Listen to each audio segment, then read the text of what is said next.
What's up? What's up? What's up, everybody?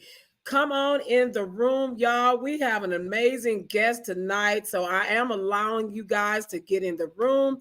Please go ahead and share, hit that subscribe button, hit the like button, do everything that you need to do to get in here.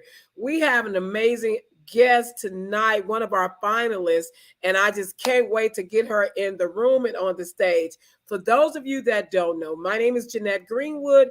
I am the CEO and founder of Ladies in Film and Television, and we are hosting our first annual Texas Indie Filmmaker Award Show here in the beautiful Arlington, Texas. And we have been interviewing our finalists like for the last couple of months, and we got one more month to go. And we're really excited about the opportunities that these finalists are coming in to share their stories, these independent artists, and we're just excited.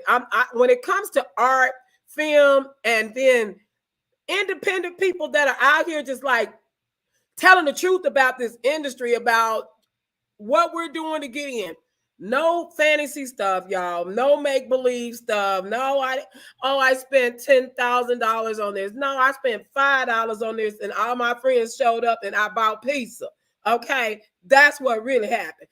That's what we talking about. That's the kind of news we want to talk about. Okay, the indie world, the truth. Good evening. Hi, Michaela. Thank you so much. You are so dedicated to joining us. All right, y'all, let me give y'all some house rules before I bring Miss Tori Forte out. Y'all know I got house rules, okay?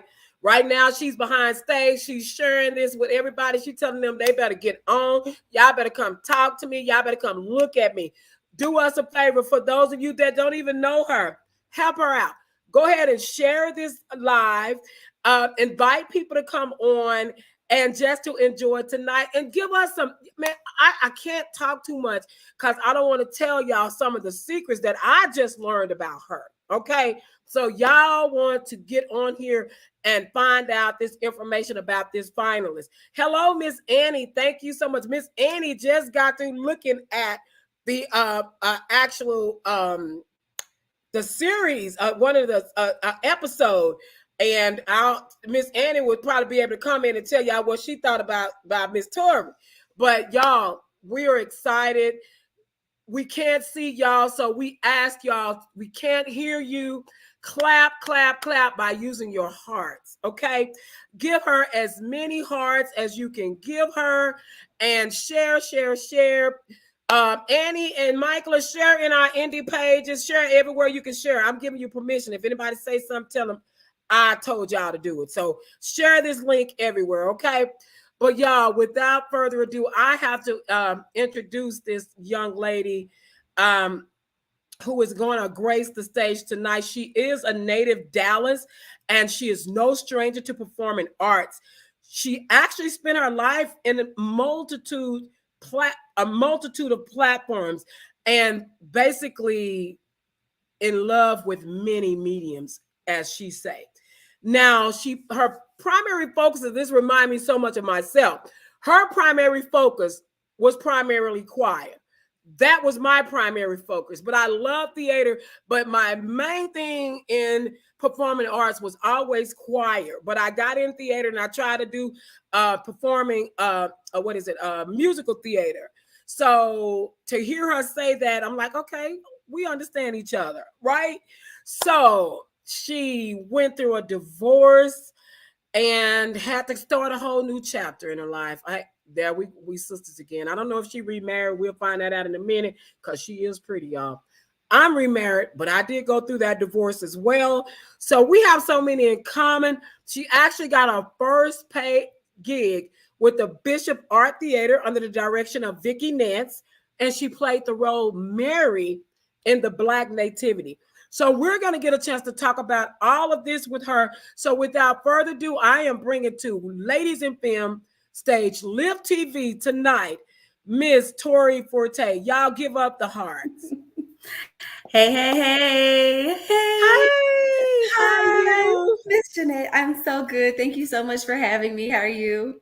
Oh, we're wonderful, and I'm so excited to have you. I'm always excited. I love interviewing, and I really didn't want to do all this interviewing. I'm just going to be honest. I've been like asking membership, like, do anybody want to interview? Help me out. Crickets. Crickets. Ain't nobody. They was like, no, you got it.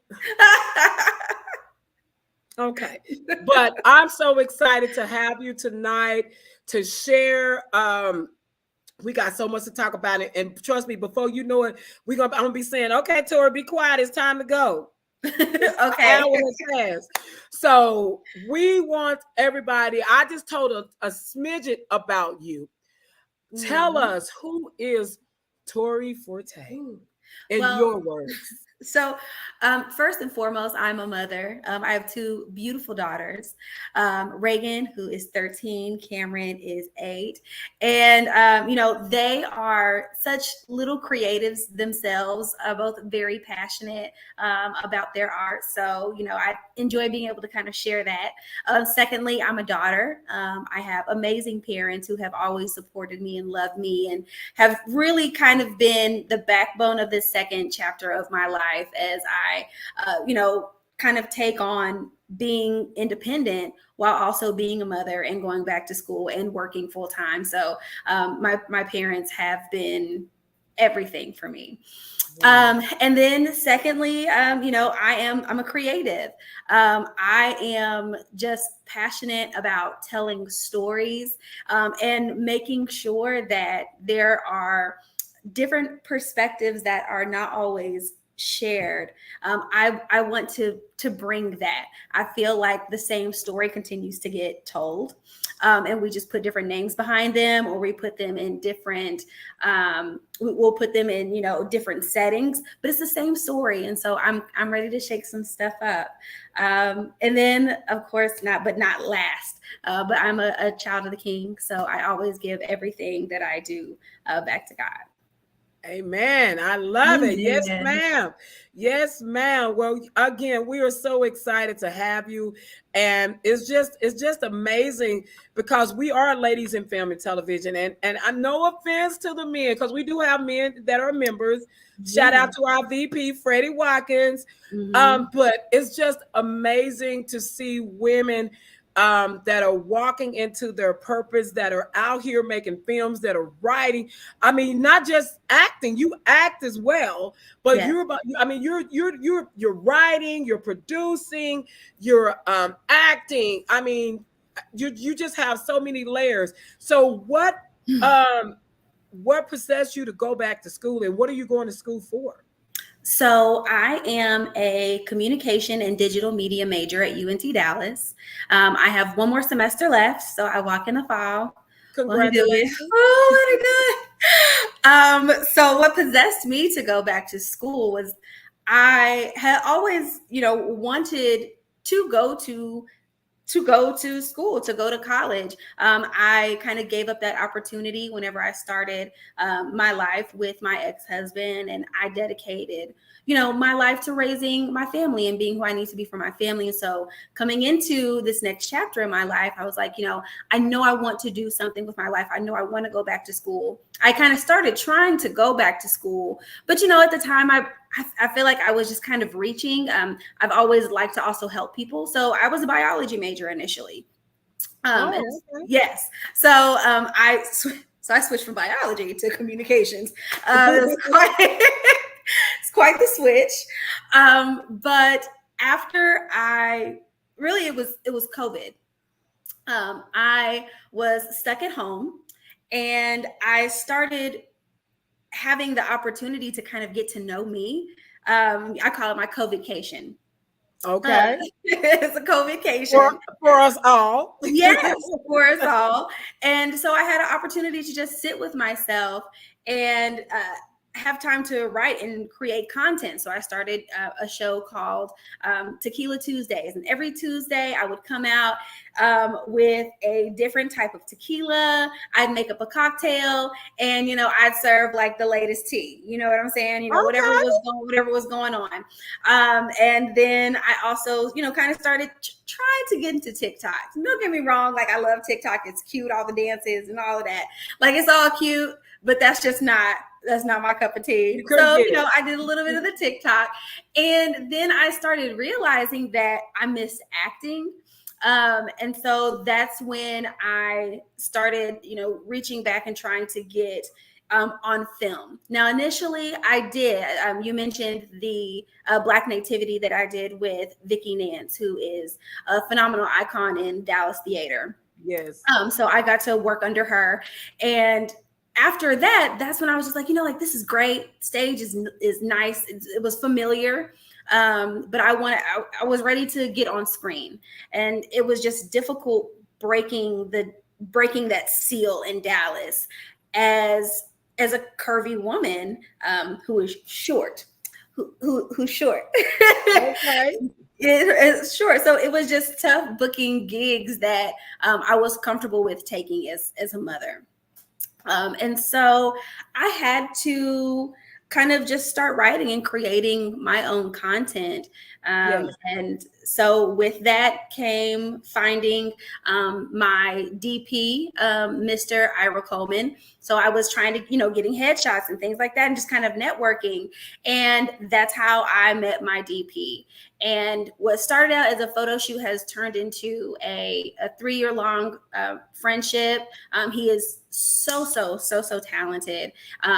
There's a lot of credit of season 1 goes to Ira because I came in with the story and the vision, and he came in technically, really holding my hand through this process. And so by being able to then go to school after filming season 1, and bringing that to the table for our production group, it's been great. So I'm really excited for season 2. Wow. I mean, and we want to show a picture, y'all. We actually he was supposed to been here with you tonight, right? Yes. So I mentioned that he's a very talented individual. So on top of, being a director of photography, he also is a photographer. He also is a DJ, which is what he's doing right now. He's out here in these streets having fun. So unfair. But this is fun, don't get me wrong. But he's out there in the streets. Right. DJing. And then he also is a host of a podcast. He has a podcast called the QTNA Show. It regularly is on every Wednesday on Facebook, and that's QTNA Show. You type that in on Facebook. And that stands for Questions That Need Answers. Okay. Yes. And so very fun, very much so an after dark show, but it basically is just taking trending topics and kind of pressing that into the audience, and also having fun with the panel. So every once in a while, whenever school doesn't have me tied down, I enjoy being able to co-host on the show with him. But it really is, it's a lot of fun. Wow. So you know what? Next year, y'all better make sure y'all enter that show, because we had openings for podcasts, radio shows, talk shows. Yes. I will let him know. Yes. I will let him, but you know what? My entry was so very last minute. And let me say this, I was very hesitant because I felt like it didn't apply to me, that I wouldn't be qualified.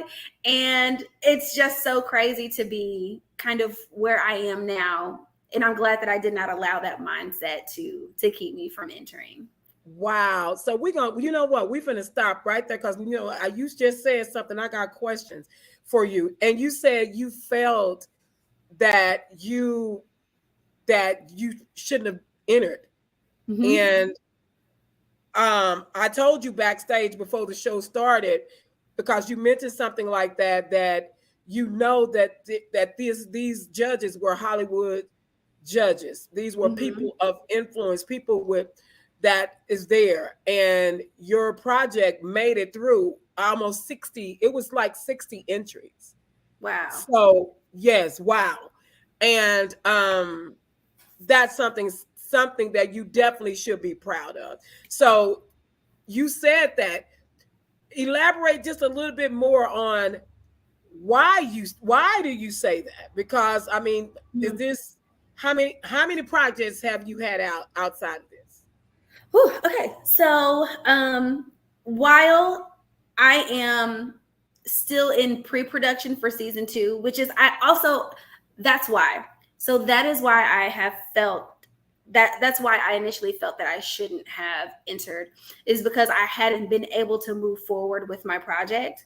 I was so focused on school and trying to stay on the good and narrow. Once I start achieving in a certain way, I like to stay that way. So my GPA been looking kind of good, and so I've been just trying to stay, dedicated and focused. And so I had to back away. There does have to be some sort of balance. There are certain things that I can't do. I can't stop working because my bills don't care that I'm passionate about filming. Right. And at the end of the day, being a mom is, bigger than anything that I'm out here trying to do. Right. So I just had to find that balance. And so by stepping away and giving time to feed into myself and to my foundation for film and studio production, I just had to focus on school. And so now I'm in a season in school where I can use my personal projects and my personal productions for school credit.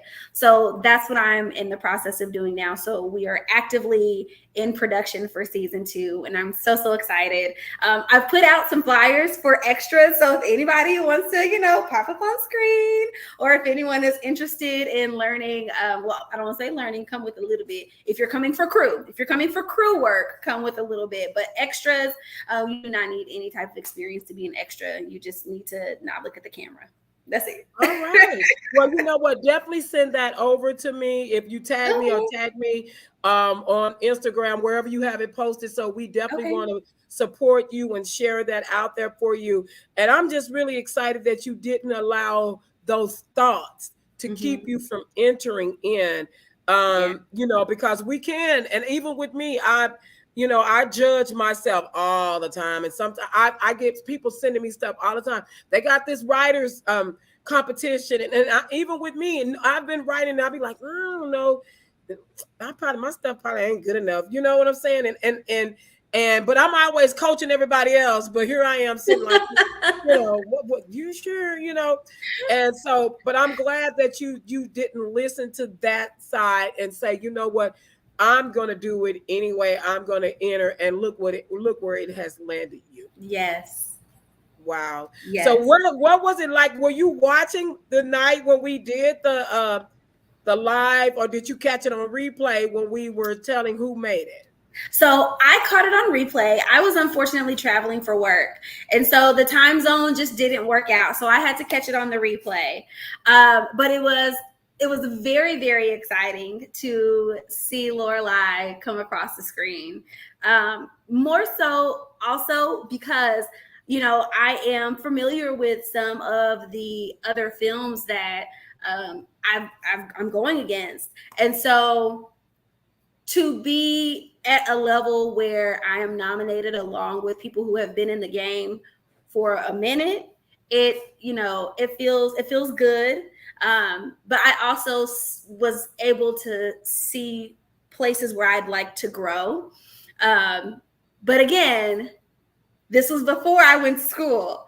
So I'm ready to take everything that I've learned and apply that to season 2 and make it off the charts.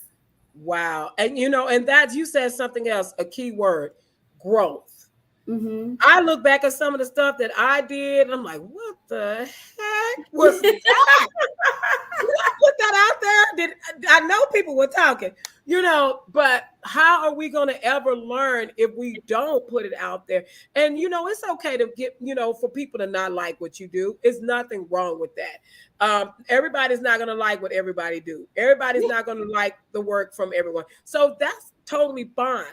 And that's how we just got to make sure, because I'm like Erykah Badu. I say it all the time. I'm serious about my, yes. But at the end of the day, that's how we grow. It is, and able to look at our work and critique ourselves, right? Yes. And now that you're in school and you're able to, you've learned some things, and you're like, woo, I was working really hard, not smart, because now I know how to do it this way, So that's exciting. I'm excited for you. Thank you. Congratulations again that you have actually took that step to go back to school. Because again, I went back to school. I think I was 38 when I decided to go back, and I ended up at the age of 38. I ended up between 38 and 42. I ended up with an associate's, a bachelor's, and a master's. Jeez. Yeah, with 4 teenagers at home. So I know it could be done. So I don't have a lot of pity for people when they say I can't after what I did. Don't invite me to the pity party because I don't show up. I agree. And to kind of go back on what you said as to kind of why we do what we do and how everything is not for everybody. At the end of the day, there are so many different audiences out here. Right. And so you write for your audience. And I think that there have been a lot of people who have said, oh, like this is something that I feel like is familiar, but it's different. It has a different twist on it. And so being able to tell a story that that makes people uncomfortable, because that's another thing that I don't mind doing. That's the Scorsese in me a little bit. Like I really do like writing for the anti-hero. It feels good to be able to give the audience someone to have empathy for that they typically wouldn't. And as a writer, that's a really big challenge that I'm surprised. I guess looking back on it, I'm surprised that I decided to take it on. But I said all that to say that, it's ultimately about your audience, and just knowing who that is. And sometimes you have to just write for yourself and just know that there's somebody out there that like it too. Exactly. And you said something earlier as well. I was listening to, and I really admired what you said. And it's true, but you talked about being a nice sized woman. I'm not going to say plus nice sized woman because I'm a nice sized one too. And how, you ended up, I guess, auditioning. Did you find issues in getting roles because of your size? Because I think you're a beautiful size. Oh, thank you. So in terms of what I auditioned for, I was auditioning for roles that I found interesting.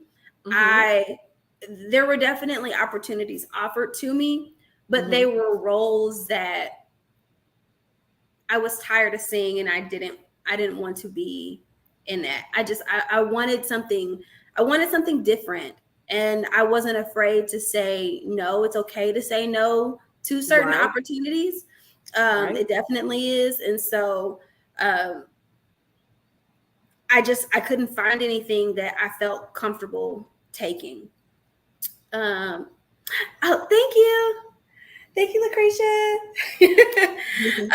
And so I decided that it was just time to just write for myself. And Lorelei was actually birthed behind the idea of, it was just supposed to be like a quick little 2-minute sizzle behind, it was Halloween. It was October. It was Halloween time.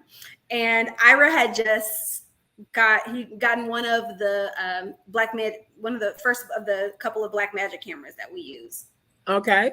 And so he's like, we got to try this out. And I was just like, let's do it. He was like, okay. Well, he gave me 2 or 3 days to kind of get some stuff together. And I ended up writing a voiceover, kind of telling a story, kind of giving somewhat of a dark twist to, a young lady writing in her journal, about being attracted to a guy. And it turns out she was attracted to him because she wanted to kill him. And once we kind of did all the shooting and we saw it, it was just like, man, the response on this is a little messed up. Maybe we should, because it was a good response. It was just like, this is kind of messed up. That people were kind of into it. Maybe we should keep writing. And so we ended up writing. Well, I wrote and we produced and directed season 1, all 3 episodes of season 1 in 2 months. Wow. Okay. Mm-hmm. Wow. And you know, and that is the fun part of being an indie artist, is like, that's just like what you say you guys did. Hey, you got time, you do this, and I got the cameras, and we just gonna put it together. Mm-hmm. You know what I'm saying? So it's not all of this big over the top stuff that you have to do. Get a camera, come on, let's go shoot some stuff, and let's just put it out there. Now, I will never, and I say this like, because sometimes, yes, you do have to just kind of go with the flow, but I will never on purpose film that much that close together. Again, it was our first go round. I'm very excited. He's excited.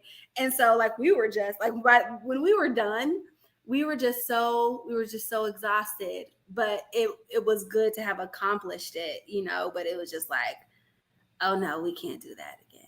We know you can't do that again. That's a lot of work. It's a lot of work. It was a lot of work, a lot of venues, a lot of casting and recasting. And I mean, but you know what? It turned out much better than I could have anticipated for my first project.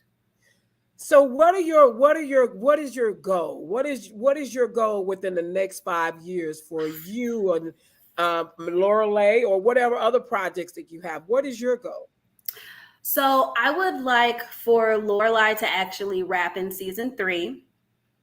I have pretty much narrowed down, you know, my script and concept for season 3. And it's just a matter of how I want it to end. Okay. But after Lorelei is done, I do have I have 4 pitch decks that I'm waiting just to have the time and opportunity to get those proof of concepts done, so that way I can start submitting those. Outside of filming, I have found that I love radio production. So okay. I'm not exactly sure how that's going to look, considering that I do currently love my 9 to 5.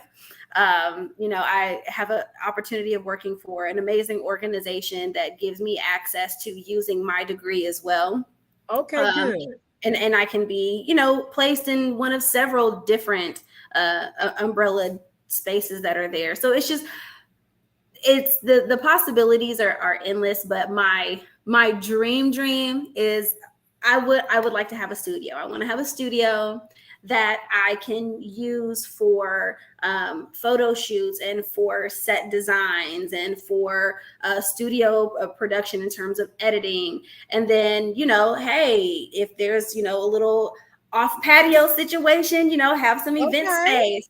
I just want to be able to use everything that I've learned, and I want to wake up and love what I do every day.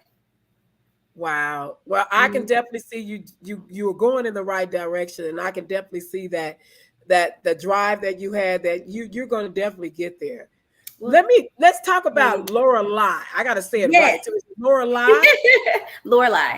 Lorelei. Mm-hmm. Who is this character? So that is what season 2 is coming to share. So Lorelei season 2, the origin story, is going to give you a lot of flashback into how she was sculpted, what her foundation is. I mean, to share some and not give a whole lot of way. You know, she just basically has an issue trusting men because of what she experienced as a child. Okay. And so she has developed kind of a keen sense of when she comes in contact with someone who's pretending or who's nice. Because let's not get it twisted. Nice is different from good. That's right. Okay. And so as she continues to come into contact with people, she has the opportunity and she has resources that give her a little bit of intel on who they actually are. And she uses that to make her marks. She makes marks. She makes marks. To make her mark. Wow. So season 2 is coming out this summer, right? Yes. Okay, perfect. So we definitely want to make sure that everybody can tune into that. And if you haven't gotten a chance to see season 1, then you can actually go to all the information is on the floating down at the bottom. Follow her on YouTube, subscribe to her channel. I got a trailer actually on your YouTube channel that I want to share. Okay. Yeah, I want to share. So give me a second, guys. Y'all know I always get on here and jack stuff up, but I think I'm gonna get it right. I'm gonna get it right this time. So give me a second. I'm gonna pull up this trailer, and this one is chapter 2. I guess it's Secrets of the Trail. Okay. So give me a second, y'all. Let me make sure I get the sound right. And see, I'm indie. I'm working my own backstage, everything. I'm doing all that, you know. But one day, Tori, I'm gonna have somebody working all that for me. Okay, claiming it. So y'all hold tight. Hold tight. We're gonna pull up this trailer. I want to make sure y'all please type in when you hear the sounds, because sometimes I got it check for the sound to play. But sometimes YouTube just don't do me right, be making me look bad. And I know what I'm doing. So hold on. We're going to try this. We're going to try it. Okay. Can everybody see? All right. Can y'all hear it?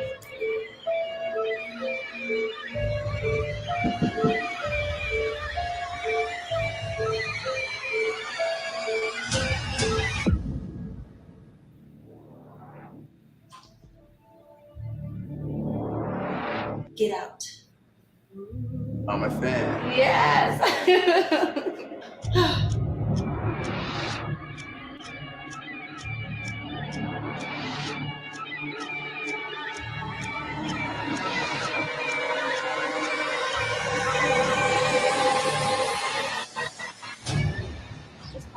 No, let's not go ahead and call it a night. You shitting me? What about all the bread I spent on this? Well, guess what? Those women say that you don't have a whole lot to offer.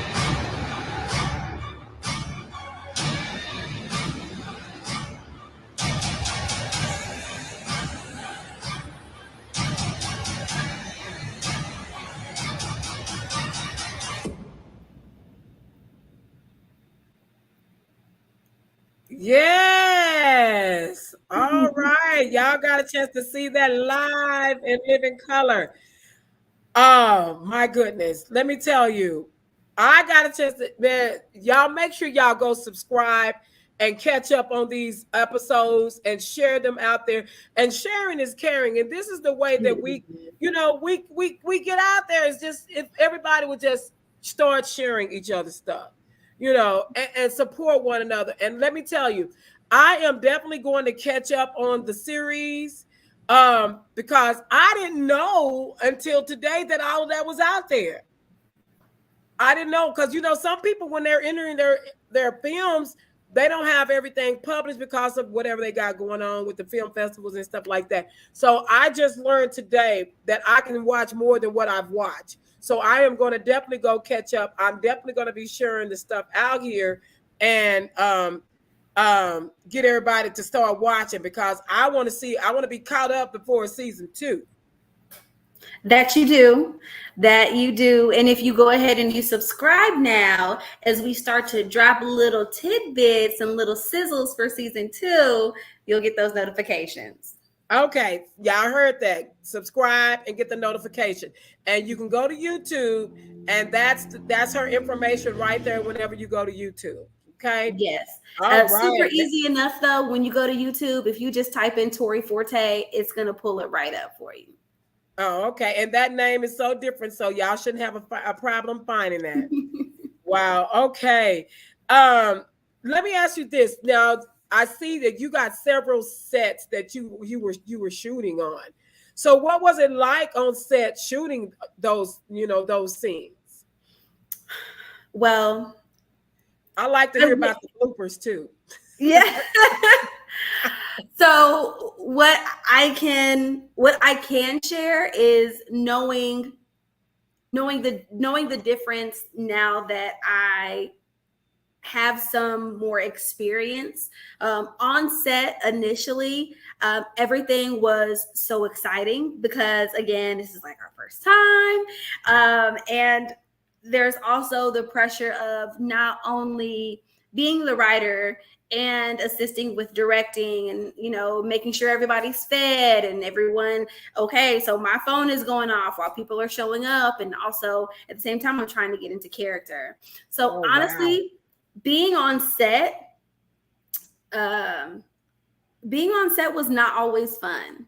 Being on set was not always fun. I will definitely say that people have seen those different sides of me. Director Tori Director Tori is not all fun and games. She may scowl every once in a while. But that don't mean she mad. She's just thinking, it's so being on set, it was challenging, but I know that I definitely, grew from that, and I've evolved, a lot. Based off also, it showed me what I need to do better on. So for season 2, definitely have more hands, and I'm so grateful for the crew that I have coming on for season 2 to help me out. Wow. Different sets that we had. So, it's your first gig. So you using your place, right. Using your place. We were able to use the Trinity Levee that's right behind me. I stay in the design district area in downtown Dallas. So okay. To use the Trinity Levee. So that's where the trail was. And that's where we were able to get those beautiful shots of downtown Dallas. And then we also were able to shoot, also here in my building, a nice kind of sky lounge, if you will, where we were able to get some really nice shots. And then there's a local spot by the name of Bow Lounge that gave us access to Bow Lounge. Okay, yeah, we actually had an event there. Okay. Yes. So they were so kind and gave us access to their venue. So season 2, I got a lot more going on, a lot more scenes, and it's been awesome being able to work my magic to make all these different scenes happen. But it's all coming into place. You know what? And thank you for being so transparent. Because a lot of people will get on and say, "Oh, it was so much fun on set," and you're like, "It wasn't fun." Who does lying help? Lying don't help nobody. I mean, of course, there are moments when you do have fun, but and there's a lot of stressful moments as well. And especially as an indie artist, like I'm listening to you, and you're saying basically you were craft services. You had to set the stage. You were the writer. You were the actor. So when we have to take on so many hats, and I have been, the not so nice Jeanette Greenwood on set as well, because it, like you say, it's nothing personal, but it's business, and you're trying to get things done. So I like the fact that you were very transparent on here and say, no, being on set is not always fun, because honestly, you're there to work and get the work done. Fun if it every now and then you might get a little bit in. Oh yeah. But for the most part, it's work. It's a lot of work. Mm-hmm. Yes. But my favorite shots are the martini shots. Once you know you got that shot, we just gonna get this last one for good measure, and we know that we're about to get ready to go. The energy changes, and everyone can just kind of woosah, at least I know I can. And so yes, so it's been great. I have an amazing cast.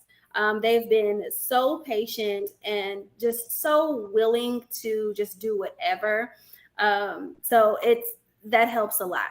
Who you work with and how they work and the professionalism that's brought to set, it makes a big difference. It really does. So you talked about your cast. How did you pick your cast? I had one of our finalists. He had his mother-in-law hands in the film. He had family members. I mean, he just was straight up. Was like, I pulled family members, friends. Everybody was just like coming in on set to make this movie. So how did you select your cast? So I went the old-fashioned way in terms of creating a casting flyer. Okay. And even though I knew that I didn't know what I was doing, but nobody else knew that I didn't know what I was doing. And so I was very picky and meticulous whenever I was picking my cast. And to be writing and producing it myself, I felt like I owed it to myself. Why not? Why accept anything just to say, oh, I have actors? Right. And I took that exact same approach when it came to, picking my venues. Like, yeah, I could have said, oh, I can make this work. But it's just something about being able to set the scene for your audience, because you can say, oh, she lives in, a high-rise apartment, but you're filming at the Red Old Inn. Like, everybody, you can't do that. It tells your story as well. And so when it came to picking my cast, I was very blessed to have a great network of people in my life who, saw the castings, shared them, saw the castings, submitted their resumes, a lot of sharing, and everyone couldn't get with, certain roles. And I can't give a lot away for season 2, but I had a tough time casting for season 2. Really? Okay. Yes, but won't he do it? So, but season 1 was a blessing. So many talented Dallas native people. Theo Bray, who is a finalist. He's a finalist, yeah. Yes. Now Theo Bray, he's in season 2. But he connected me with a lot of people for season 1. Graham, and I have to try to not mix his name up because his name is so close to the character's name. But Graham Witherspoon, okay, he is in there. We also have Miss Z Edwards. We have a young lady by the name of Abby Dawson. They're part of season 2. Paloma Nance, who is she is related to Vicky Nance, is her granddaughter. Okay. So we have her a part of it. And me and her, we go back to high school and to church. But, again, when you have like a nice, talented network of creative people, birds of a feather, they'll flock together in some kind of way, shape, or form. And so it just worked out to where my cast has ultimately just been everything that I need. So it's been great. That's awesome. Awesome. And I agree. I remember when I did my first stage play in public, I was pulling kids, grandkids, friends, my husband friends. They work for UPS. I was all at UPS. I mean, I'm just being for real. Hey, you think he'll play this role for me? Like, babe, I don't even know if he asked him. If not, I'll teach him. So yeah, I mean, you just got to do what you got to do when you out here. And I love something you said. It was so funny to me. You said they didn't know I didn't know what I was doing. They didn't know I didn't know what I was doing. Exactly. And you know what? I tell people that all the time when I'm coaching, and when I tell people when you're going into audition, don't go in there acting like you don't know what you're doing. You deserve to be in that room. You deserve to be seated at that table. Mm-hmm. So go sit down and take a seat. Yep. Hello. Exactly. I love that. I love, and that's the attitude. That's why I know you're going to go very far, sweetie. Because with that attitude, hey, you're going to walk in the room and you're going to own it. Oh, thank you. I believe that. I received it. Yeah. So I'm super excited about the connection. There's so many people. Where do you see filmmaking? Because Texas is really coming a long way. Where do you see filmmaking for the state of Texas in the next 5 years? Well, with the population, not to get all like super in depth, but with the population changing as rapidly as it is, I see a lot of markets changing for the state of Texas. So things that weren't popular, like real estate, all of a sudden is this new thing. Now that I'm trying to get some, everybody want it, and I need y'all to back off so I can get some, please. Right, exactly. But yeah, so what I was struggling with initially when it came to being on film and working with the producers and the agencies that are in the DFW in Texas, a lot of it's commercials. When I was a little girl, I did like Barney and commercials and stuff like that, a lot of print work, but it was all basic. Like some of the Christian films and things like that would come out on VHS. Let me not show my age too much. But she said VHS. Okay. But that was the market. It was a lot of commercial stuff. And Katie Conservatory Studio, when that was popping. Now, don't get me wrong, like it's very much so, still pushing out students and talent. But when it first kind of started going in the early 90s, that's where I got some of my youthful training. And so I say all that to say things just hadn't really been progressing, in my personal opinion, until, like early 2000s, whenever, little shots here and there would be filmed in certain deserted areas in the state. Right. But now there is so much opportunity for content to be made anywhere. Right. I don't understand why Dallas is not as hot of a filming state as it is, which is why I have, not been pressed to feel like I need to move or that I need to go anywhere to make those opportunities happen for me. Now, if an opportunity calls, God said, "You shall go." So I'm gonna go. But if I can make it happen here, I'm definitely going to try it. Even if I do get called somewhere else, I'm coming back to my roots to make sure that it takes off here. Wow. Yeah. And I totally agree with that. I know during the pandemic, I was shocked, but they didn't tell anybody. And of course, they didn't want everybody running down to the Botanic Gardens in Fort Worth.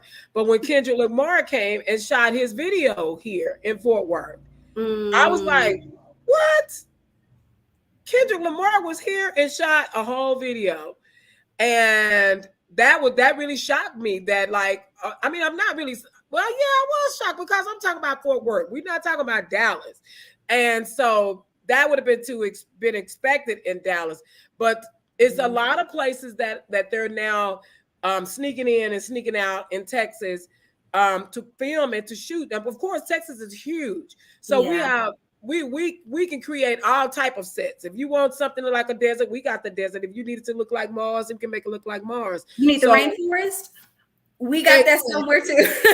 We got it right here in Texas. So I read it out before late. Exactly. So it's a lot of land. It's a lot of opportunity here. Mm-hmm. And I agree with you on saying that we really don't have to go anywhere. Back in the day, people were leaving Texas, going to LA, going to Atlanta because of the opportunities. Now things have changed. Drastically. You don't have to leave in order to become this next success. Mm-hmm. And sometimes too, I think it really just depends on what you're comfortable, where you're comfortable filming. So there's a lot of what's done in LA and New York, like those are studios. Right. You come to Texas, listen, you gonna get the raw and dirty of it. You're gonna have to actually work. There's no being on autofocus, baby. You're gonna have to work. So I think that gives us a one up. That is a one up. I mean, I like the way you were. That's definitely a one up because it's real down here. We real. Yeah. We real in Texas. Yeah, we are. So wow, see, look, it's already 7:51. Let me just ask, I know we're getting closer to this oh my God, to this this award show, and I tell you, our team is working extremely hard, bless their hearts, behind the scenes trying to get everything ready. We're this week I got press week on some things. They getting ready to shoot some stuff and some infomercials for the event, and I'm excited about that. So we got a lot of stuff going on that we're trying to tie up. But what is the most exciting? We got a Friday night mixer. Are you planning on attending a mixer Friday night? I'm taking every opportunity I can to be outside, ma'am. I'm taking every opportunity to be outside. Let me tell you that Friday, because I can't say anything because we do have a sponsor. We got to meet with them Friday before I can open up my big mouth, because I would have been slipped out all the goods and just say a little bit. Just say a little bit. But let me just tell y'all this, that they're coming with some grants. So they're coming with some grants. And Friday night, they're coming with that. I can tell that. They're coming with some major opportunities for filmmakers. For our group, they found me. They found our organization online, and they asked us to be a sponsor. And yes, that's what I'm talking about. Okay. Yeah. And I'm into marketing. So when we got on the call, they had to tell our board that, who's doing it. I found y'all on Google. Whoever's doing that marketing is work. And I said, that would be me. That would be me. But so I can just say that it's going to be some great opportunities. It's a mixer. They're paying for the food. They're paying for the drinks. Okay. So y'all better show up and get this information that's going to be out there. And unfortunately, for those that are listening, it is not open to the public. It is a private, undisclosed event. We doing it like that. Okay. So I like to be part of the secret. I do like to be a part of the like that. Like y'all. This is private. Yes, it is a private event. So it's just open to our ticket holders. So you guys would definitely get all the information on that. I'm excited about Saturday night, but when Friday hit, I'm just excited because of the opportunities that I see that are about to happen for so many filmmakers that are coming in, and it's available to everybody. It don't matter your experience. This is what I'm loving on this part. So it's an opportunity, and basically it's all about what we make of this. So that's all I'm gonna say on that. Okay, we're gonna get out for that Friday night mixing, but be at the mixing. We're gonna have food, music, and everything, and y'all gonna enjoy and get a chance to network and meet everybody else that's that's gonna be challenging you, so y'all can side eye each other Friday night. Absolutely not. I'm passing out. Listen, I'm passing out business card and dinging everybody all night. Where we about exactly. That's it. And so we're ready for this red carpet event. I just love to talk about, because I like clothes, I like hair, I like makeup. So have you got that attire ready? Some of y'all just don't be wanting to share a lot, but y'all be like, I'll tell you a little bit, but now y'all ain't finna come dressing looking like me. So not looking like me. So I will say that I definitely plan on wearing a gown for Saturday. Friday, I'll have on something nice and spicy, a little bit more for the cocktail hour attire. Okay. Yes. And then I'm also looking forward to, having my MUA for season 2. She's going to do my face. So I'm excited for that. So I have plans to look to look good. I have plans to look good. But okay, you got your glam squad ready. I got my glam squad ready. So, you know, we'll see. We'll see what happens. I love it. I love it. I love it. I mean, I have actually another interview coming on right after you. But let me just tell you, I have truly enjoyed sitting here talking to you, learning about you, learning about, I mean, you just so much that I did not know until this hour of sitting here speaking with you. What words of encouragement? I want you to close out this show tonight. What words of encouragement would you give someone just like you, first time, who saw this big opportunity and say, you know what, I'm not going to enter, or I'm not going to shoot these films, or I'm not going to write these stories? What would you tell somebody that may be sitting here or that going on replay and watching this, that is thinking about getting out here? What would you tell them? I would say to always choose you. At the end of the day, you got in this world and you've been having to kind of be yourself and do you. And so at the end of the day, you have to make you happy. You can't rely on anybody to make you happy. So follow your dreams. Do what makes you happy. When you wake up and your feet hit the floor, if you are not happy with what you're doing, change it. And don't say that you can't, because you can. It's completely up to you to change your narrative. I love it. I love it. Well, y'all, thank all of you that logged on tonight. I don't go nowhere. We'll be right back with our next guest, finalist, Miss Teresa Tarpley. She will be logging on in just a minute. I'm going to have to disappear for a minute and go into another studio. Y'all see how I'm working? You working it. But anyway, I thank you, Tori. I look forward to meeting you in person. You have been a blessing to talk to tonight, and you continue to do the amazing things that you do. I can't wait to see you further on these big screens everywhere. And I'm going to be able to say, y'all can go back to February 21st, 2023 and go look at that. Yes, ladies in film. Thank you so much, Miss Jeanette, for everything that you're doing for us. I appreciate you.